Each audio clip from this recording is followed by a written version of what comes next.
کے دل کو سکون اور قرار مل گیا کہ کوئی ہے جنہوں نے ان کے حقوق کو جو ہے ان حقوق جو ہیں ان کو دلائے۔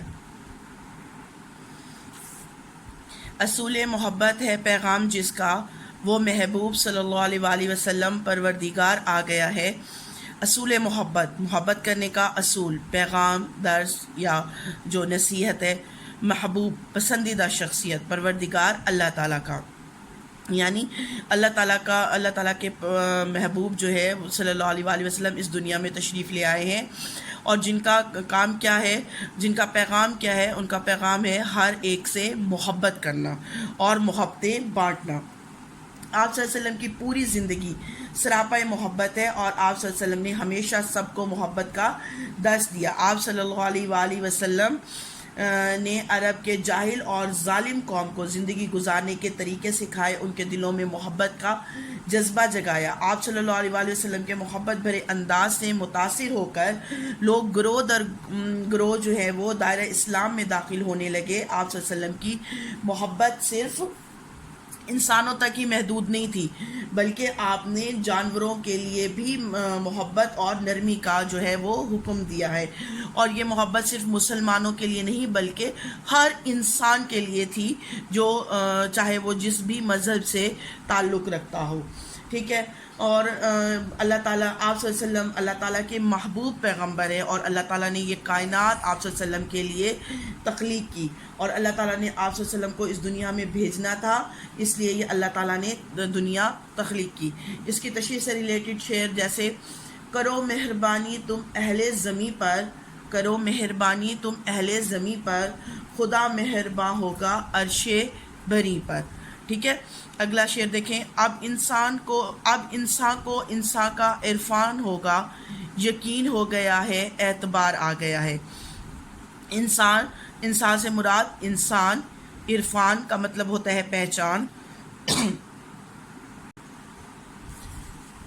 جی، اللہ تعالیٰ نے اس دنیا میں بے شمار مخلوقات پیدا کی، مگر انسان کو اشرف المخلوقات کا جو ہے وہ درجہ دیا۔ اللہ تعالیٰ نے اس دنیا میں انسان کو بے مقصد نہیں بھیجا، بلکہ اپنی عبادت کرنے کے لیے اور نیکی کے کام کرنے کے لیے بھیجا، اور اپنی عبادت کے علاوہ بھی، کیونکہ اللہ تعالیٰ کو عبادت کے لیے کرنے کے لیے تو فرشتے بھی ان کے پاس بہت ہیں، لیکن انسان کو جو ہے وہ اپنی اطاعت کے لیے اور اپنی فرما برداری کے لیے بھیجا، اور اس کو اچھائی اور برائی میں فرق بتا دیا، اور بتایا کہ وہ کس راستے کو چنتا ہے۔ برائی کا راستہ چنتا ہے تو اس کو کیا سزا ملے گی، اچھائی کا راستہ چنتا ہے تو اس کو کیا جنت ملے گی، کیا اس کو جزا ملے گی، یہ سارا سمجھایا، بتایا۔ اللہ تعالیٰ چاہتا ہے کہ انسان اپنے خالق کی ذات کے ساتھ ساتھ اپنی بھی پہچان ہو، وہ اپنی تخلیق اور مرتبے کو بھی پہچان سکے، اس بات کو بخوبی جان لے کہ اس دنیا میں جو ہے وہ محض کھانے پینے اور آرام کرنے کے لیے نہیں آیا، بلکہ اس زندگی میں آنے کا، اس دنیا میں آنے کا اور اس کی زندگی کا کوئی نہ کوئی مقصد ہے، ٹھیک ہے۔ اللہ کی عبادت، لوگوں کے ساتھ اچھائی کرنا، نیکی کے کاموں میں بڑھ چڑھ کر حصہ لینا، یہ سب اس کی زندگی کے کیا ہیں، جو ہیں وہ اہم کام ہیں۔ حضرت صلی اللہ علیہ وسلم کی آمد سے پہلے انسان اپنے آنے کا مقصد بھول چکا تھا، انسان کو انسان نہیں سمجھا جاتا تھا، ٹھیک ہے، کمزور کے ساتھ بدترین ظلم کیا جاتا تھا، لیکن حضور صلی اللہ علیہ وآلہ وسلم کے آنے سے اس بات پہ یقین اور اعتبار ہو گیا ہے کہ اب انسان کو انسان کی جو ہے وہ پہچان ہو جائے گی، وہ اپنے آپ سے زیادہ دوسرے انسان کی جان و مال کی حفاظت کرے گا، اس کو ترجیح دے گا، اس کی ضروریات کو ترجیح دے گا، ٹھیک ہے۔ اور آپ صلی اللہ علیہ وسلم نے صحیح معنوں میں انسان کو انسان کی پہچان کرائی۔ بجھے گا نہ جس کا چراغ محبت، وہ پیغمبر ذی وقار آ گیا ہے۔ ذی وقار یعنی عزت والا۔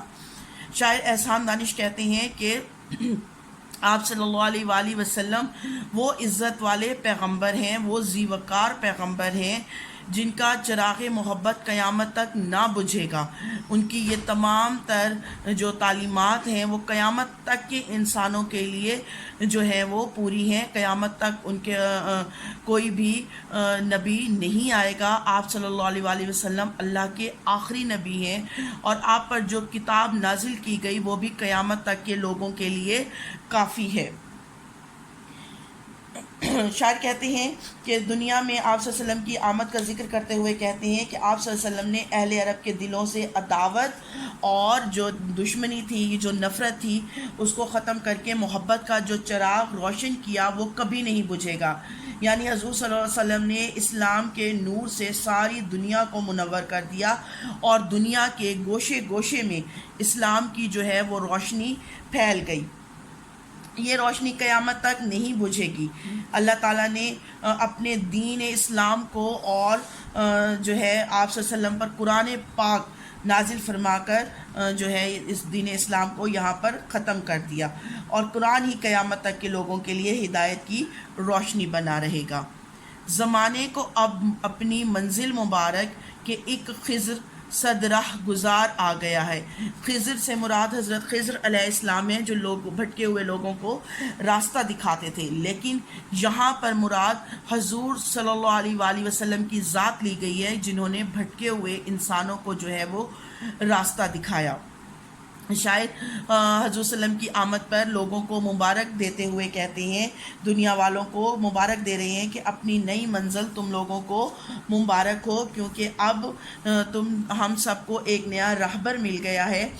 ٹھیک ہے. حضور صلی اللہ علیہ وسلم کی آمد سے پہلے اہل عرب جہالت اور ظلم و ستم کے اندھیروں میں ڈوبے ہوئے تھے، یہ بات ہم سب جانتے ہیں، اور وہ تباہی کے دہانے پر کھڑے تھے. ان میں تہذیب اور انسانیت نام کی کوئی چیز نہیں تھی، نہ تو کسی کی جان محفوظ تھی اور نہ ہی کسی کا مال. اور جو لوگ بالکل بھٹک چکے تھے، پھر خدا کو ان سب پر رحم آیا اور ان کے لیے ایک پیغمبر بھیجا جس نے سارے عرب کی کایا ہی پلٹ دی. ٹھیک ہے. حضرت صلی اللہ علیہ وسلم نے ان کی ایسی رہنمائی فرمائی کہ وہ لوگ اللہ کے پیارے بندے بن گئے. اسی لیے شاعر انہیں مبارکباد دیتے ہوئے کہتے ہیں کہ جس طرح حضرت خضر علیہ السلام جو ہے وہ مسافروں کو راستہ دکھاتے تھے، اسی طرح رسول صلی اللہ علیہ وآلہ وسلم نے پوری انسانیت کو ان کی حقیقی منزل سے روشناس کروایا. آپ صلی اللہ علیہ وآلہ وسلم حضرت خضر علیہ السلام سے کئی گنا بہتر ہیں، بڑھ کر ہے، کیونکہ حضرت خضر علیہ السلام نے چند لوگوں کو جو ہے وہ راستہ دکھایا، چند لوگوں کی رہنمائی کی، لیکن حضور پاک صلی اللہ علیہ وآلہ وسلم کی رہنمائی قیامت تک کے لوگوں کے لیے کافی ہے. ٹھیک ہے بیٹا، امید ہے آپ کو جو ہے اس کی تشریح اور اس کی وضاحت سمجھ آ گئی ہوگی. آپ اس کی تشریح اپنی کاپیوں پر لکھ لیں تاکہ آپ کے نوٹس بن جائیں اور جو ہے آپ بہت اچھی تیاری کر سکیں. اگلے لیکچرز کے ساتھ جو ہے وہ پھر حاضر ہوں گی. اوکے، اللہ حافظ.